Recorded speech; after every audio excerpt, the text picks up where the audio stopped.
Hello everyone, welcome to Vidyashree academy. I hope you are doing well. हम आज discuss करने वाले हैं 31 मार्च का करंट अफेयर।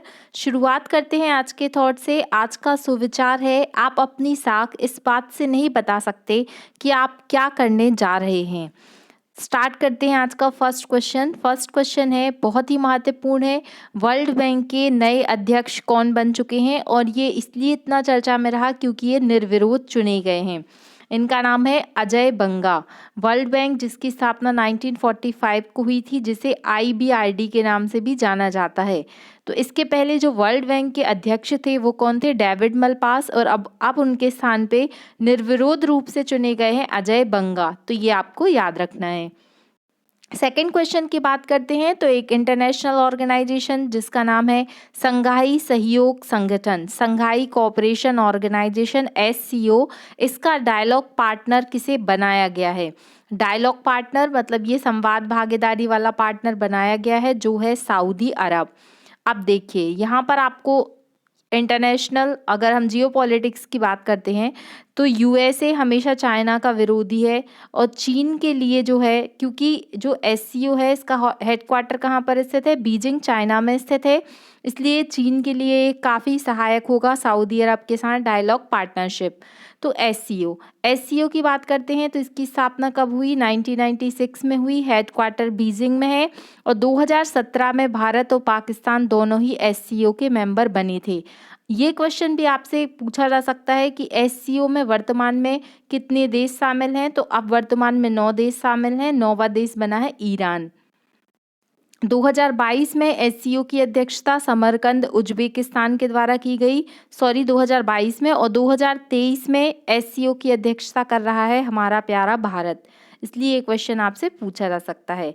तो आई होप आपको ये सारे पॉइंट क्लियर हो गए होंगे। SCO जो संघाई सहयोग संगठन है, इसका नया डायलॉग पार्टनर देश कौन सा देश बन गया है? तो वो है सऊदी अरब।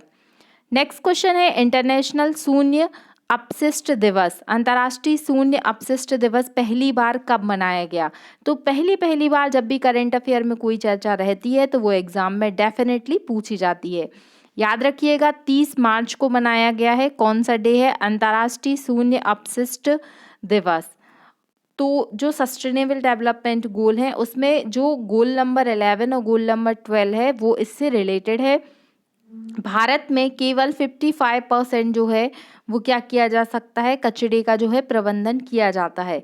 तो बाकी 45% कहाँ जाता है? तो आप समझ गए होंगे कि यही जो है प्रदूषण का कारण बनता है।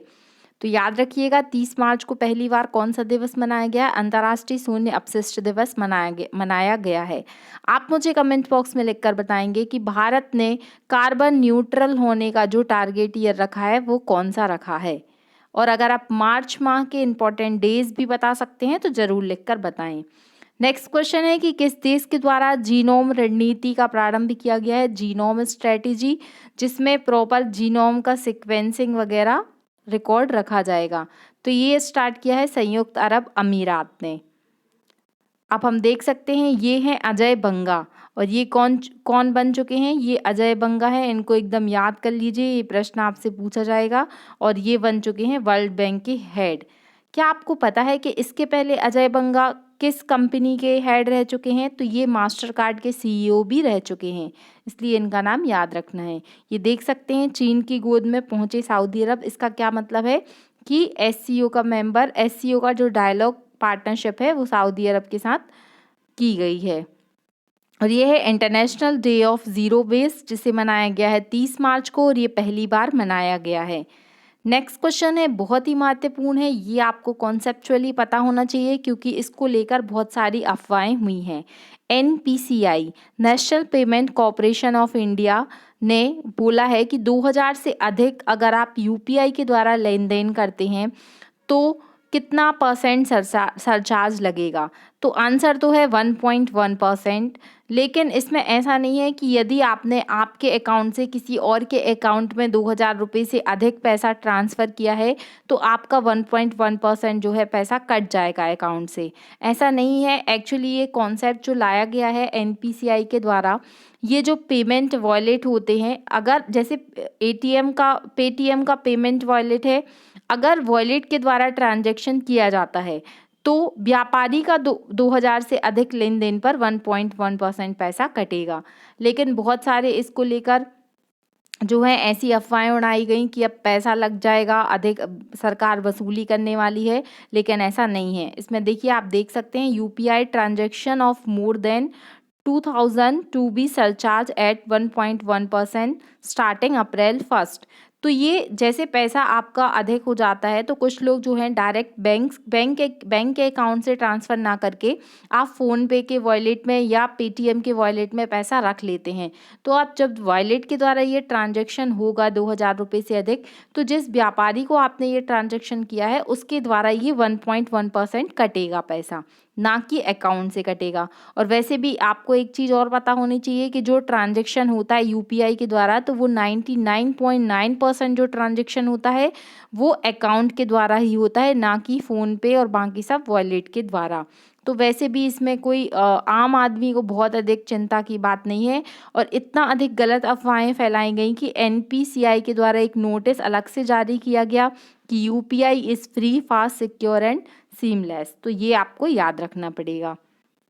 आईपीएल शुरू होने वाला है आज से ही, कल से इसका मतलब आज से शुरू हो जाएगा और कल से इसके बारे में जो कल इसका उद्घाटन हो गया था, तो ये भी हमें अपनी एग्ज़ाम की दृष्टि से पढ़ना पड़ेगा कि क्या कैसा है। तो कौन से नंबर का आईपीएल शुरू हो रहा है? 16वें नंबर का आईपीएल शुरू हो रहा है। इसका पहला मैच जो है वो कौन कौन सी टीम के बीच में होने वाला है? तो गुजरात वर्सेस चेन्नई के बीच में पहला मैच होने वाला है।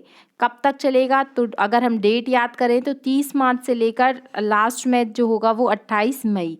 तो 28 मई के बाद हम पढ़ेंगे कि इसमें क्या क्या ऐसा हुआ है, क्योंकि बाकी सब एग्ज़ाम के दृष्टिकोण से जो भी क्वेश्चन पूछे जाएंगे वो तभी आपको पता चल जाएगा। कहाँ से शुरुआत हुई, मतलब ये कहाँ पर शुरू हो रहा है? तो नरेंद्र मोदी स्टेडियम, जिसे मोटेरा स्टेडियम भी कहा जाता है, अहमदाबाद गुजरात से इसका शुरुआत होने वाली है। तो इतने क्वेश्चन आपको आईपीएल से रिलेटेड अभी पता होनी चाहिए। नेक्स्ट क्वेश्चन है, टेक्सास यूनिवर्सिटी द्वारा दूसरा लाइफ टाइम अचीवमेंट अवार्ड किसे दिया गया? ये बहुत ही प्राउड की बात होती है कि किसी इंस्टीट्यूट से आपने पढ़ाई की हो और वही इंस्टीट्यूट आपको लाइफ टाइम अचीवमेंट अवार्ड दे रही है। ये अवार्ड मिला है नवीन जिंदल जी को, और इनके किस योगदान के लिए मिला है? तो शिक्षा, उद्योग, पॉलिटिक्स में इन्होंने काफ़ी अच्छा नाम अचीव किया है, इसीलिए टेक्सास यूनिवर्सिटी ने इनको second life time achievement award दिया है।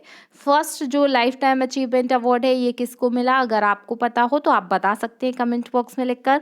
टेक्सास यूनिवर्सिटी किस देश की यूनिवर्सिटी है? तो ये यूएसए की यूनिवर्सिटी है। नेक्स्ट क्वेश्चन है कि दूध में मिलावट का पता लगाने के लिए paper based portable device milk kit का विकास किसने किया है? ये किया है इन्वेंशन आईआईटी मद्रास ने।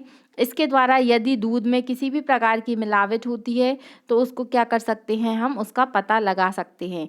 अब ये कैसे काम करेगा? तो जैसे आपने कभी देखा होगा, आपने स्कूल में शायद टेस्ट किया हो पेपर क्रोमेटोग्राफी। पेपर क्रोमेटोग्राफी में क्या होता है कि एक सॉल्यूशन में आप क्या करते हैं, पेपर की जो स्ट्रिप रहती है उसे डिप करते हैं और फिर उसमें डिफरेंट टाइप के कलर शेड्स दिखते हैं, जिससे हम मैच करते हैं कि कौन कौन से इसमें पिगमेंट हो सकते हैं। वैसे ही यदि दूध में यूरिया है, पेरोक्साइड है, या फिर उसमें एसिड मिला है, या उसमें स्टार्च मिला है, या डिटर्जेंट मिला है, सोप मिला है, सॉल्ट मिला है, किस तरीके की मिलावट की गई है, तो अगर फॉर एग्जाम्पल उसमें स्टार्च मिला है तो आपको कुछ इस तरीके का कलर मिल जाएगा। अगर उसमें डिटर्जेंट मिला है तो नीला कलर मिल जाएगा। तो इस तरीके से हम वो मिल्क की मिलावट का पता कर सकते हैं। तो ये काफ़ी अच्छा इन्वेंशन आईआईटी मद्रास के द्वारा किया गया है। नेक्स्ट क्वेश्चन है कि अंतर्राष्ट्रीय मुक्केबाजी संघ के उपाध्यक्ष कौन बनाए गए हैं? तो अंतर्राष्ट्रीय मुक्केबाजी संघ के उपाध्यक्ष बनाए गए हैं अजय सिंह। अब अजय सिंह का नाम आपको याद रखना है, 2 अजय आ चुके हैं आज। अजय सिंह जो हैं ये अंतर्राष्ट्रीय मुक्केबाजी संघ के उपाध्यक्ष बन चुके हैं। इसके पहले ये भारतीय मुक्केबाजी संघ के हेड थे, तो इसलिए इनका नाम काफ़ी अधिक चर्चा में रहा है, तो आपको याद रखना पड़ेगा। तो ये आज का करंट अफेयर था। लास्ट क्वेश्चन है कि केरल ज्योति सम्मान किसे हाल ही में सम्मानित किया गया? तो ये है एमटी वासुदेव नायर।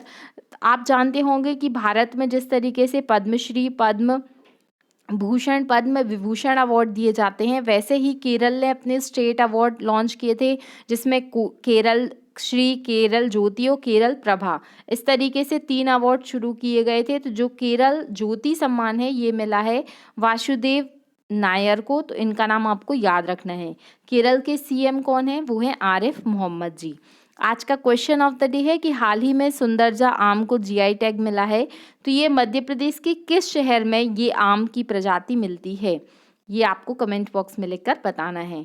चलिए, ये आज का करंट अफेयर था। अब हम रिवाइज कर लेते हैं 28 से 30 मार्च तक का करंट अफेयर। फर्स्ट क्वेश्चन पढ़ा था, ISSF विश्व कप राइफल और पिस्टल चैंपियनशिप कहाँ पर हुई है? भोपाल में हुई है। इसमें इंडिया का रैंक कौन सा है? इंडिया का रैंक था 2nd। हाल ही में प्राचीन मोती शहर की खोज संयुक्त अरब अमीरात में हुई है। फर्स्ट 3D जो मुद्रित रॉकेट लॉन्च किया है ये टेरॉन फर्स्ट है, जो USA के द्वारा लॉन्च किया गया है। किस स्थान पर भगवान बसवेश्वर और नाद प्रभु केम्पेगौड़ा की प्रतिमा का अनावरण किया गया? आंसर है बेंगलोर।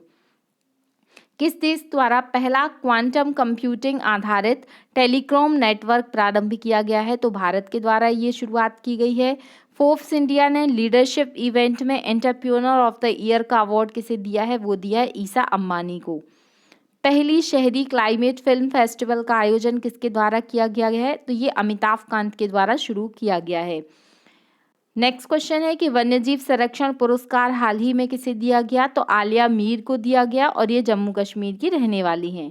गेटवे ऑफ इंडिया से लेकर एलिफेंटा की गुफाओं तक तैरकर पार करने वाले प्रथम नागरिक बने हैं IPS कृष्णा सिंह। 30 मार्च का करंट अफेयर, भारत और अफ्रीकी देशों के बीच में पहला संयुक्त सम्मेलन कहाँ पर हुआ है? पुणे महाराष्ट्र में हुआ है। और भारत और अफ्रीका के बीच में जो एक्सरसाइज होती है उसका नाम है FE इंडेक्स, जिसका आयोजन भी पुणे महाराष्ट्र में किया गया था। मारबर्ग वायरस काफ़ी अधिक फैला है कहाँ पर? तंजानिया में, इसको याद रखिएगा। ये एक प्रकार का हेमोरेजिक फीवर है जो कि फ्रूट बैट के द्वारा फैलता है। भारत की पर्यावरण स्थिति रिपोर्ट किसने जारी की है? तो ये जारी की है डाउन टू अर्थ ने। और सस्टेनेबल डेवलपमेंट गोल में भारत का रैंक है 121, ये भी याद रखिएगा। तो ये हमने आज का करंट अफेयर पढ़ा, इसके साथ साथ हमने 3 दिन पुराना करंट अफेयर भी रिवाइज किया है। अगर आपको ये करंट अफेयर की सीरीज़ अच्छी लग रही है तो प्लीज़ अपने दोस्तों तक शेयर करें। अगर आप पहली बार चैनल पर विजिट कर रहे हैं तो प्लीज़ चैनल को सब्सक्राइब करें। Thank you so much. पढ़ते रहिए, खुश रहिए। जय हिंद, जय भारत।